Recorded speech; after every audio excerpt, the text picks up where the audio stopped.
yang lebih pahit dari berharapnya hati kepada kita. Allahumma aftah lana hikmataka ya Allah.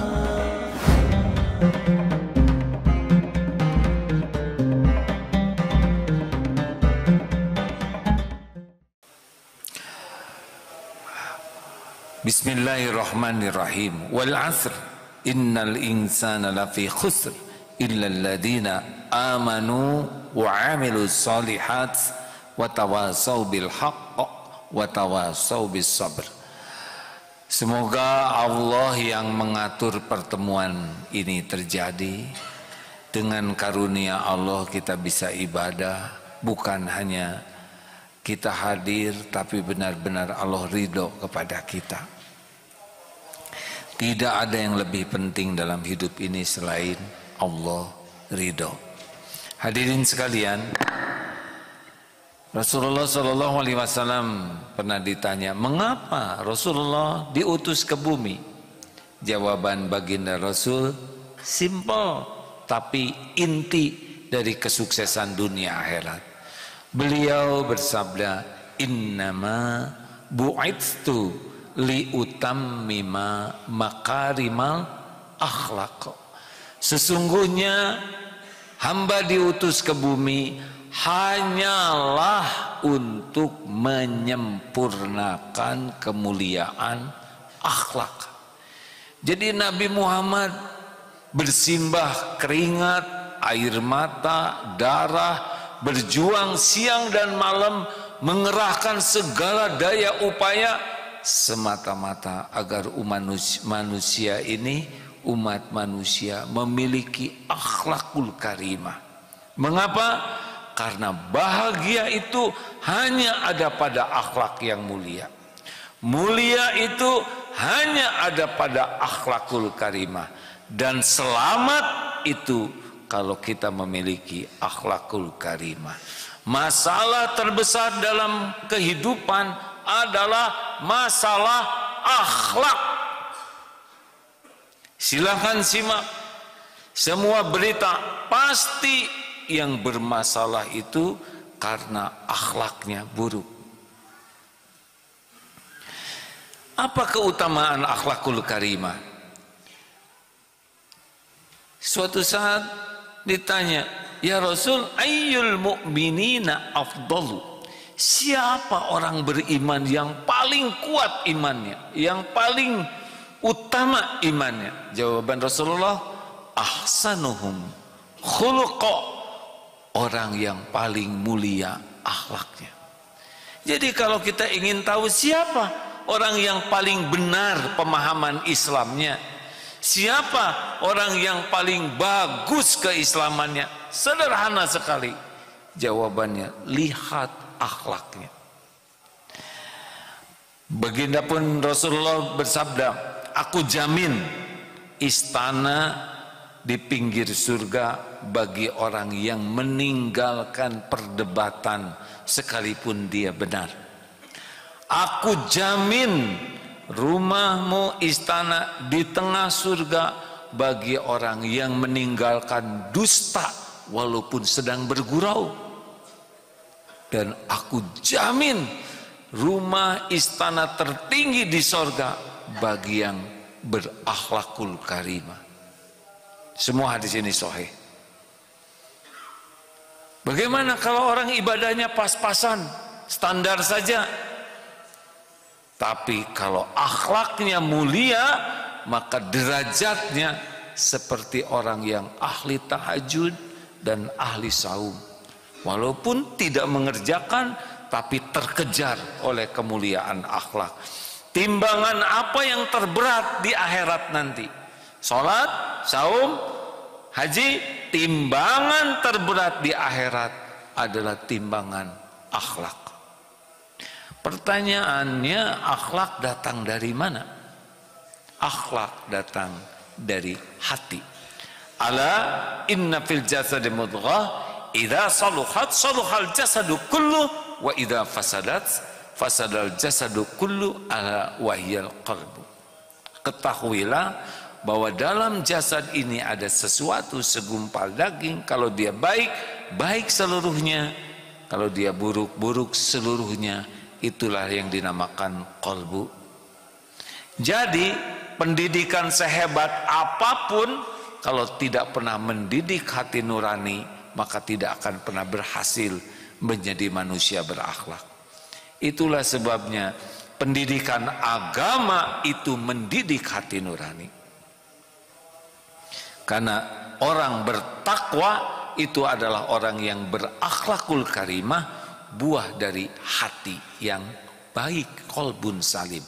Hati sendiri dibagi 3. 1 qalbun mayit. Inilah orang-orang yang bejat luar biasa akhlaknya. Tuhannya adalah nafsu, syahwat.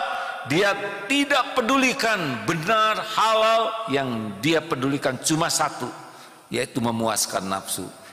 Manusia bejat lahirnya dari qalbun mayit. Yang kedua namanya qalbun marid, orang yang hatinya sakit. Dia sholat, dia saum, dia mengamalkan, dia muslim, dia berusaha sedekah, tapi dia tidak membersihkan dari penyakit hatinya. Maka dia tidak bahagia dan juga tidak bisa membahagiakan orang lain. Dia tidak memiliki 3 sa. Saya aman bagimu, saya menyenangkan bagimu, saya bermanfaat bagimu. Tidak bisa. Karena dia lebih banyak untuk penyakit hatinya, membuat dia orang lain tidak aman, orang lain tidak nyaman, orang lain tidak mendapat manfaat. Dan yang ketiga adalah qalbun salim. Inilah hati yang sehat, hati yang selamat, hati yang bening, bersih. Dan orang seperti ini, Masya Allah, memancar ketenangan daripada dirinya. Pertanyaannya, qalbun salim itu intinya apa? 2 saja. Kalau orang memiliki 2 hal ini, insya Allah dia akan memiliki akhlakul karimah. Pelajaran Islam tidak ada yang sulit, tidak ada yang berat. Yang berat itu karena tidak belajar, dan belajar tapi tidak mengamalkannya, atau mengamalkannya tapi tidak ikhlas. Kunci akhlak yang utama ada 2. 1, kepada Allah pencipta bertauhid. Benar-benar sadar Allah Tuhan kita, kita hamba Allah, dunia tempat mampir kita, sehingga tidak menuhankan duniawi, walaupun duniawi ada dalam genggaman. Ini intinya. Karena banyak orang yang syahadat tapi menuhankan harta, mengeluhankan gelar, pangkat, jabatan, kedudukan, popularitas, penampilan, kekaguman orang. Itu adalah pelayan kita. Allah pencipta kita, kita hamba Allah, dunia pelayan kita. Kalau posisi seperti ini, akhlak akan baik. Buruknya akhlak turun dari hamba Allah kepada hamba dunia. Dunia tempat tinggal kita sekarang, dunia tempat kita berkarya, dunia adalah tempat kita melakukan yang terbaik agar kita bisa pulang kepada Allah. Dan niat mengelola dunia adalah karena diperintah Allah kita menjadi khalifah di sini. Jadi kita sibuk di dunia, kita belajar, kita berikan yang terbaik, bukan agar kita mendapatkan duniawi, tetapi agar dunia ini jadi bekal mengabdi kepada Allah. Ini intinya. Silakan lihat, siapapun yang akhlaknya buruk pasti diperbudak oleh duniawi ini. Para koruptor pasti Tuhannya itu harta. Kalau dia benar-benar menuhankan Allah dan yakin rezeki itu sudah dijamin oleh Allah, tidak akan pernah tamak. Hakul yakin, kita bekerja adalah amal soleh kita.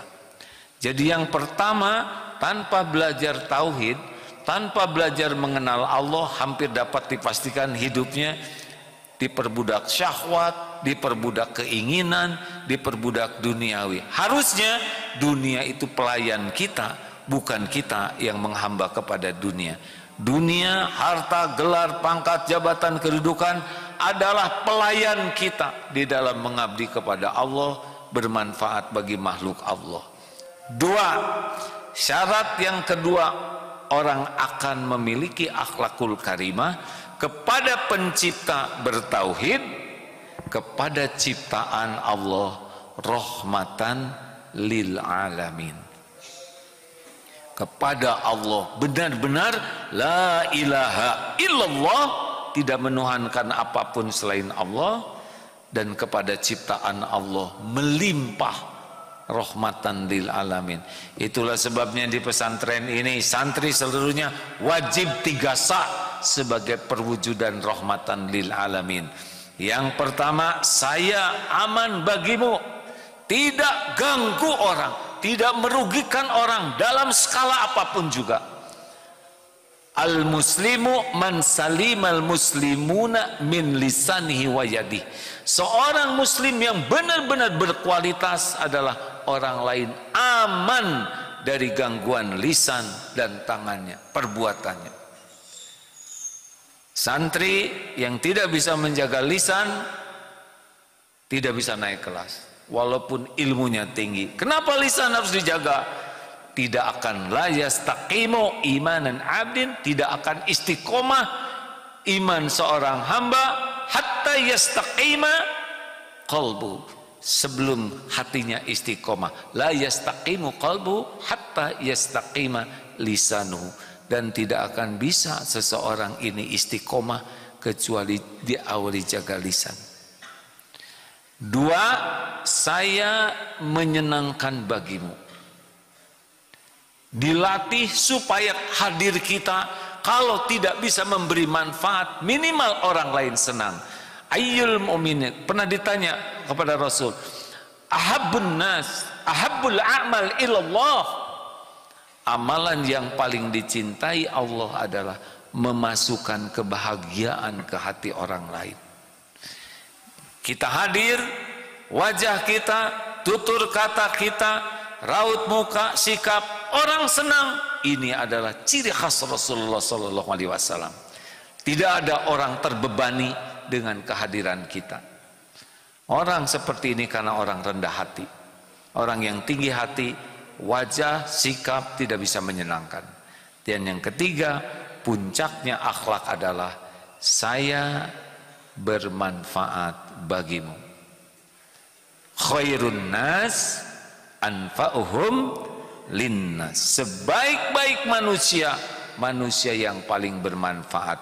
Ahabbun nas ilallah ta'ala, manusia yang paling dicintai Allah subhanahu wa ta'ala, anfa'uhum linnas, paling banyak manfaatnya bagi sesama. Itulah sebabnya kenapa kita belajar, kenapa kita berlatih, kenapa kita berjuang, supaya hidup yang sekali-kalinya ini kita bisa mempersembahkan yang terbaik lillahi ta'ala. Inilah sebetulnya yang dicita-citakan oleh Rasulullah SAW. Kita menjadi manusia mulia yang tidak diperbudak dunia, walaupun dunia dalam genggaman kita, dan kita bisa mempersembahkan yang terbaik bagi seluruh alam ini, bukan hanya bagi umat Islam. Rahmatan lil alamin, dibarengi ketauhidan, wujudlah akhlakul karimah. Barakallahu li wa lakum. Allahumma shalli ala sayyidina.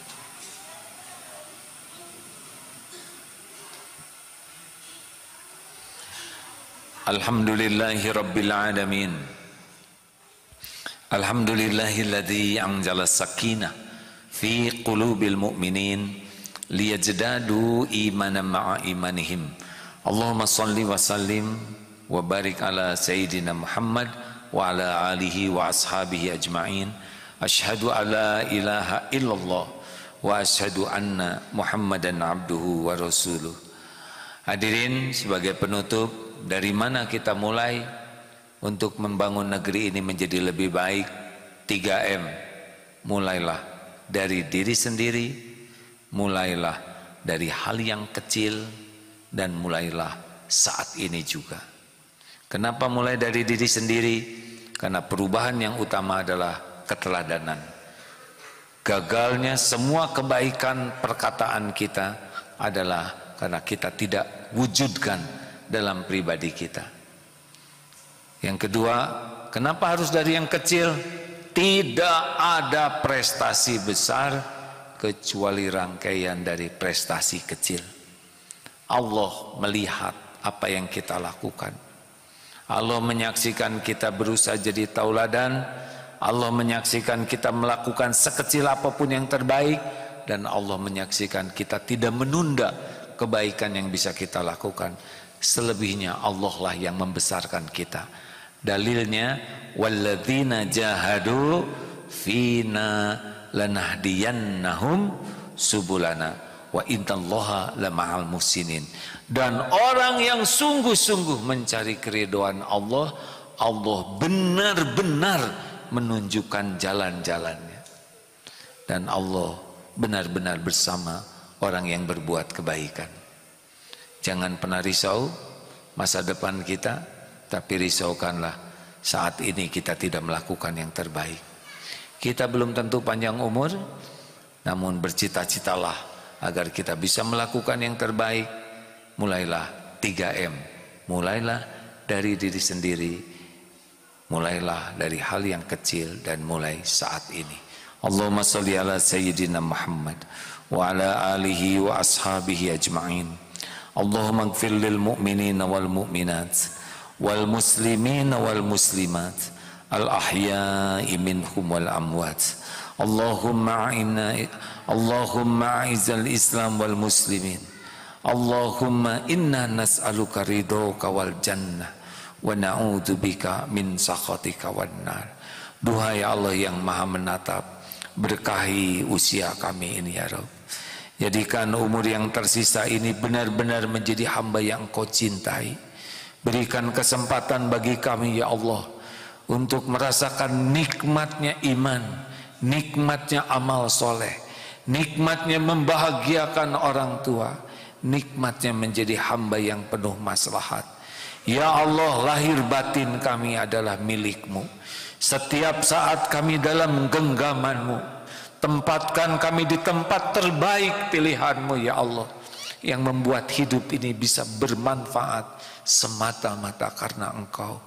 Ya Allah, hilangkanlah silau tipu daya dunia, titipkan dunia yang halal barokah. Lindungi kami dari nafsu yang menggelincirkan, dari syahwat yang menjerumuskan, dari amarah yang membinasakan. Titipkan kepada kami ya Allah akhlakul karimah, hidup yang penuh barokah. Karuniakan kepada kami istiqomah, jadikan akhir hayat kami semua husnul khotimah. Ya Allah, berkahi bangsa kami ini. Titipkan kepada kami para pemimpin yang takut padamu ya Allah, para pemimpin yang adil, yang amanah, para pemimpin yang dapat membimbing umat di jalan yang Engkau ridhoi. Hanya Engkau yang Maha tahu, hanya Engkau yang Maha kuasa, hanya Engkau yang Maha menentukan. Rabbana atina fid dunya hasanah wa fil akhirati hasanah wa qina adzabannar. Subhana rabbika rabbil izzati amma yasifun wassalamun alal mursalin walhamdulillahi rabbil alamin. Qimi shalah.